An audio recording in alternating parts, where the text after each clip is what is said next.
Okay, good morning again, I'm just going to continue on our list. So we're going to go to Deuteronomy. I love Leviticus and Deuteronomy. They're two of my absolute favorites, and I understand that we have the new covenant. But I also like Joshua. But yeah, it's such a beautiful. It's kind of a stricter law, and it's a little bit easier to obey it. It's kind of straightforward. The two laws that are the new covenant is love thyself and love thy neighbor as you would yourself, and love your God. And so it's beautiful. It's just so beautiful. But these laws, Deuteronomy and a few others, are really cool. So we're just going to continue on this list. I'll do the first three and see how long the time goes. So 4:10. So we've got 4 here. And number 10. Especially the day that thou stoodest before the Lord thy God in Horeb, when the Lord said unto me, Gather me the people together. Wait a minute, I'm reading the wrong one. No, I'm not, that's right. Gather the people together, and I will make them hear my words, that they may learn to fear me all the days that they shall live upon the earth, and that they may teach their children. And ye came near and stood under the mountain, and the mountain burned with fire unto the midst of heaven, with darkness, clouds, and thick darkness. And the Lord spake unto you out of the midst of the fire. Ye heard the voice of the words, but saw no similitude, only ye heard a voice. And he declared unto you his covenant, which he commanded you to perform, even 10 commandments, and he wrote them upon 2 tables of stone. See, my brain is trying to go in automatic and do heuristics. It's so annoying. So the Lord commanded me at that time to teach you statutes and judgments, that ye might do them in the land whither ye go over to possess it. Take ye therefore good heed unto yourselves, for ye saw no manner of similitude on the day that the Lord spake unto you in Horeb out of the midst of the fire, lest ye corrupt yourselves, and make you a graven image, the similitude of any figure, the likeness of male or female, the likeness of any beast that is on the earth, the likeness of any winged fowl that flieth in the air, the likeness of anything that creepeth on the ground, the likeness of any fish that is in the waters beneath the earth. Unless thou lift up thine eyes unto heaven, and when thou seest the sun and the moon and the stars, even all the host of heaven, shouldst be driven to worship them and serve them, which the Lord thy God hath divided unto all nations unto the whole earth. But the Lord hath taken you and brought you forth out of the iron furnace, even out of Egypt, to be unto him a people of inheritance, as ye are this day. Furthermore, the Lord was angry with me for your sakes, and sware that I should not go over Jordan, and that I should not go unto that good land, which the Lord thy good God giveth thee for an inheritance. But I must die in this land, I must not go over Jordan, but ye shall go over, and possess that good land. Take heed unto yourselves, lest ye forget the covenant of the Lord your God, which he made with you, and make you a graven image, or the likeness of anything which the Lord thy God hath forbidden thee. For the Lord thy God is a consuming fire, even a jealous God.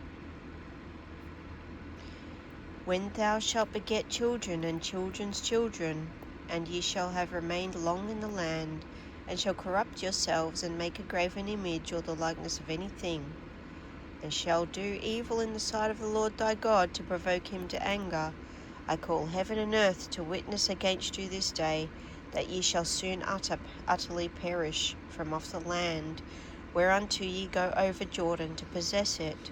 Ye shall not prolong your days upon it, but shall utterly be destroyed.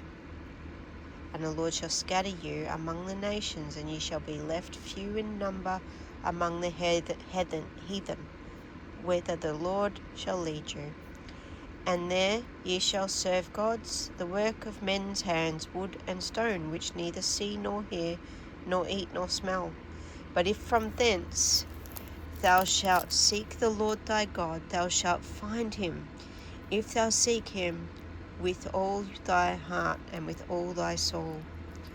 When thou art in tribulation, and all these things are come upon thee, even in the latter days, if thou turn to the Lord thy God, and shalt be obedient unto his voice, for the Lord thy God is a merciful God. He will not forsake thee, neither destroy thee, nor forget the covenant of thy fathers, which he sware unto them. That's really exhausting. It's quite beautiful.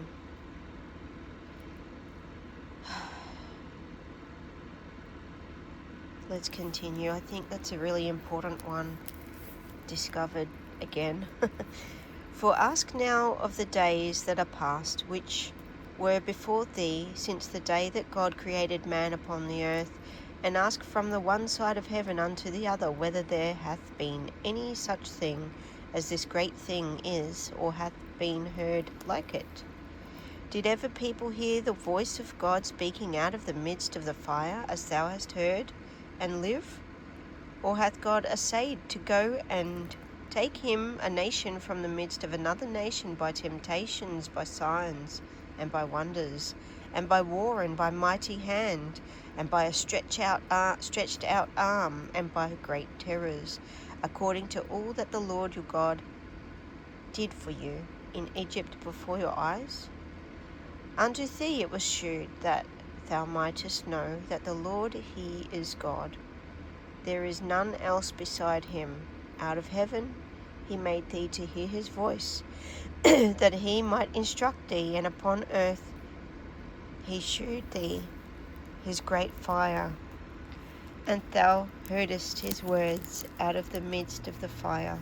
And because he loved thy fathers, therefore he chose their seed after them, and brought thee out in his sight with his mighty power out of Egypt, to drive out nations from before thee, greater and mightier than thou art, to bring thee in, to give thee their land for an inheritance, as it is this day. Know therefore this day, and consider it in thine heart, that the Lord he is God in heaven above, and upon the earth beneath there is none else. Thou shalt keep therefore his statutes and his commandments, which I command thee this day, that it may go well with thee, and with thy children after thee, and that thou mayest prolong thy days upon the earth, which the Lord thy God giveth thee for ever. So beautiful. So this was Moses talking in his older age, and he's seen the messing about of the people out in the wilderness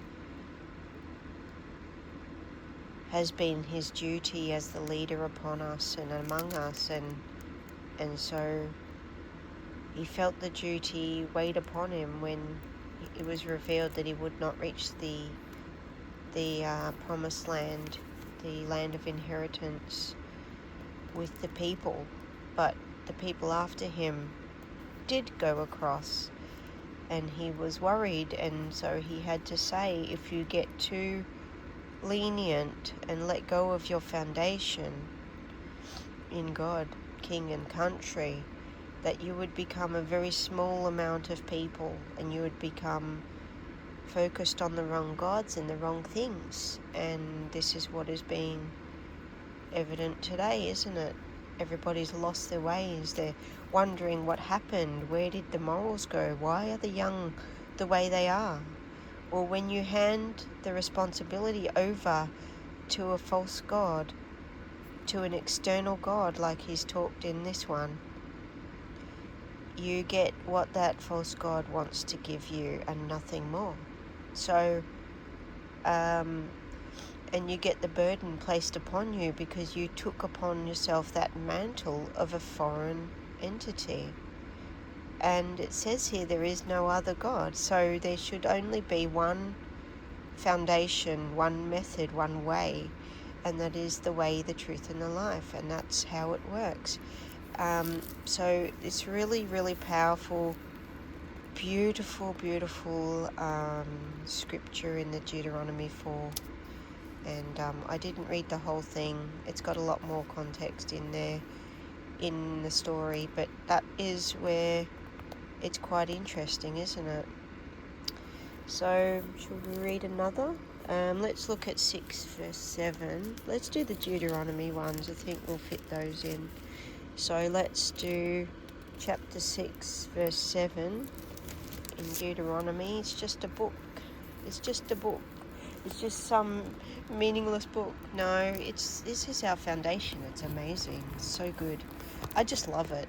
I don't know many people who live by it, correct, but I do, and I get in trouble, but it's usually a mistake, or I've been mistakenly judged, and when they figure out who I am and how I am, they realize, oh crap. So magistrates will just strike things out and stuff, and that's what happens. It kind of like just slides off of you, but they do remove you, and there's so many moving parts that you can't really function in any of them, because once one of them has struck you, it gets fed into others, and the other one doesn't know the story or the law, and so they strike you out, not because you did anything wrong or whatever, but because the other one said something happened and they just don't want to take a risk. It's not just a risk, it's also, it just has there's no give anywhere. When you are under the correct law, it's a totally different way of living. It's very giving, and it's just beautiful. Whereas all the moving parts of this false entity, it's all these little foreign false gods, and so it's all external to who we are, and so it just doesn't, you just can't be in both. And so they commit crimes against us, and they know, because they have a conscience, they have to know, and when they don't, we have to go into the courtroom. So that's where our justices are. Our justice is in there. That is our foundation, and you can see that throughout Judges in these books. So let's read Deuteronomy 6:7. And thou shalt teach them diligently unto thy children, and shalt talk of them when thou sittest in thine house, and when thou walkest by the way, and when thou liest down, and when thou risest up. And thou shalt bind them for a sign upon thine hand, and they shall be as frontlets between thine eyes. And thou shalt write them upon the posts of thy house and on thy gates. Let's go backtrack a little tiny bit, because there's a bit of context. All these words which I command thee this day shall be in thine heart.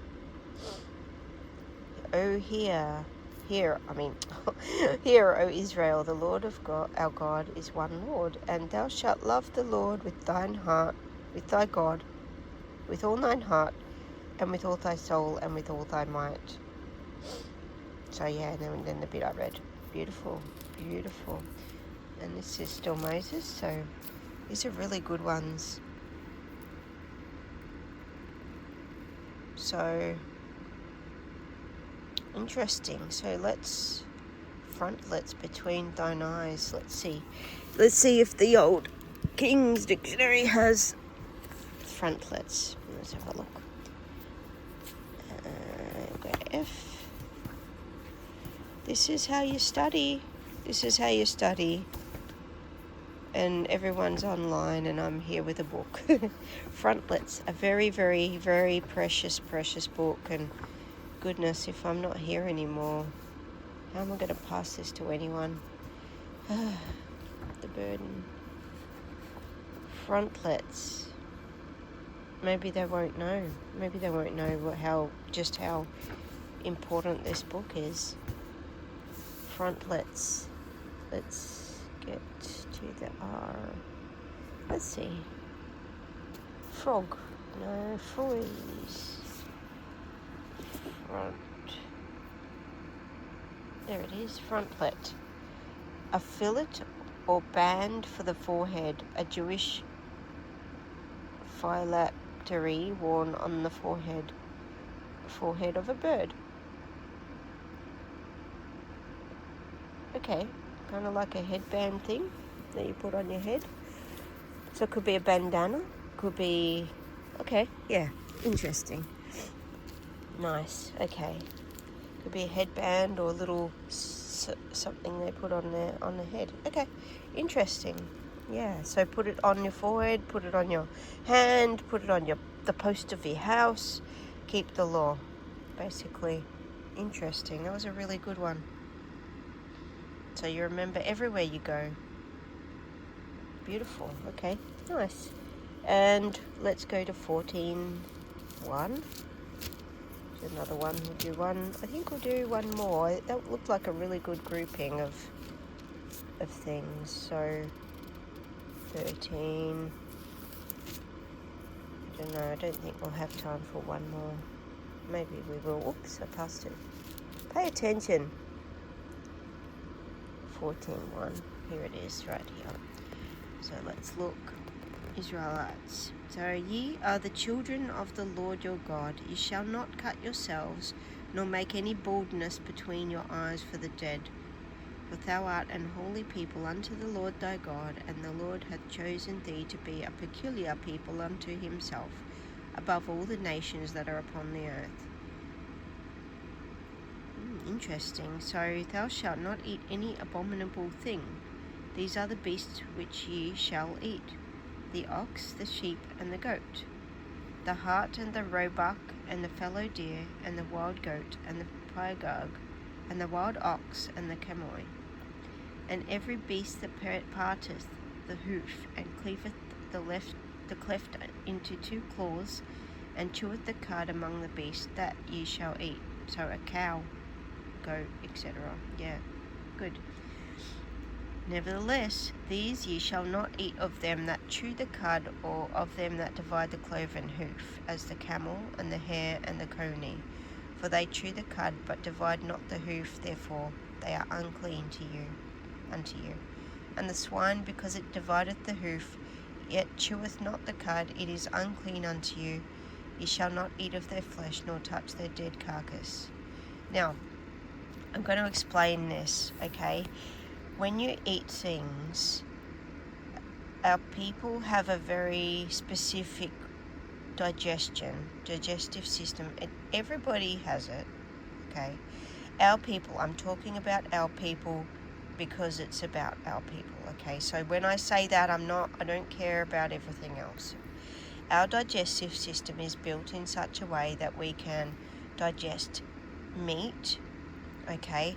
But these other animals, there's the animals listed in, you can see listed by the hoof, are called ruminant animals. It means they have more than one chamber in their stomach that breaks down all the grasses and things. Okay, now the second list, this list here, that doesn't have that, are animals. I don't know about the camel, but the others are animals that have a monogastric system. And swine eat disgusting things, like they eat their babies, for example. They will eat people if you put a person in the pen, a dead person, right? So I'm not saying do it. I'm just saying they will eat whatever's put in there with them, or whatever they find, and that could be meat. So we don't eat meat eaters per se, but these other animals, when they have monogastric systems, which means if a parasite is in there, it's more likely that our digestive system will get that parasite. I'm not saying they're disgusting creatures, but I'm just saying, because they're monogastric, a lot of people don't know that they're getting sick from eating these foods. Okay, our food, our real food, is ruminant, and you can see a lot more people coming out with that fact online now, that carnivore is the best way to live. I live on a very strict Levitical diet, which is lamb, beef, chicken, eggs. I don't eat chicken much, but eggs. And sometimes sardines. That's good for brain health. And milk and honey. And I'm finding that is really helping my system to feel a lot better. I don't usually drink milk much over summer. It makes me feel a bit sick. I guess it's so nutrient dense that I don't need that extra energy to keep me during hotter days, because it's too hot. You're not really needing it. There's a lot more energy and heat, so I don't need it. But in winter I turn back towards that. Some will say that milk is not for adults or grown-ups or whatever. That's not necessarily the case. It is a storage of energy, and it's blessed to be used. Now, nowhere does it say all of the vegetables you can eat and what's good and what's bad, but we know for a fact that fructose is dealt with by the liver and causes fatty liver. They say can cause. No, it causes fatty liver. People say non-alcoholic fatty liver. All fatty liver is alcoholic. The fructose ferments in your system and causes fatty liver.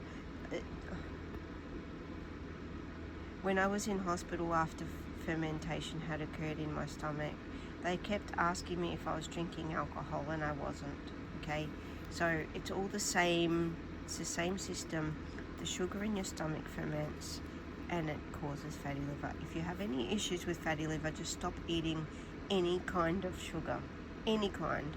No potato, no bread, nothing. Okay, and then peel it right back to ruminant meat only with salt and water, and then bring it slowly back, and you'll find out what actually tastes amazing and what doesn't. And I can count on one hand the amount of things that taste okay once you've done that. Okay.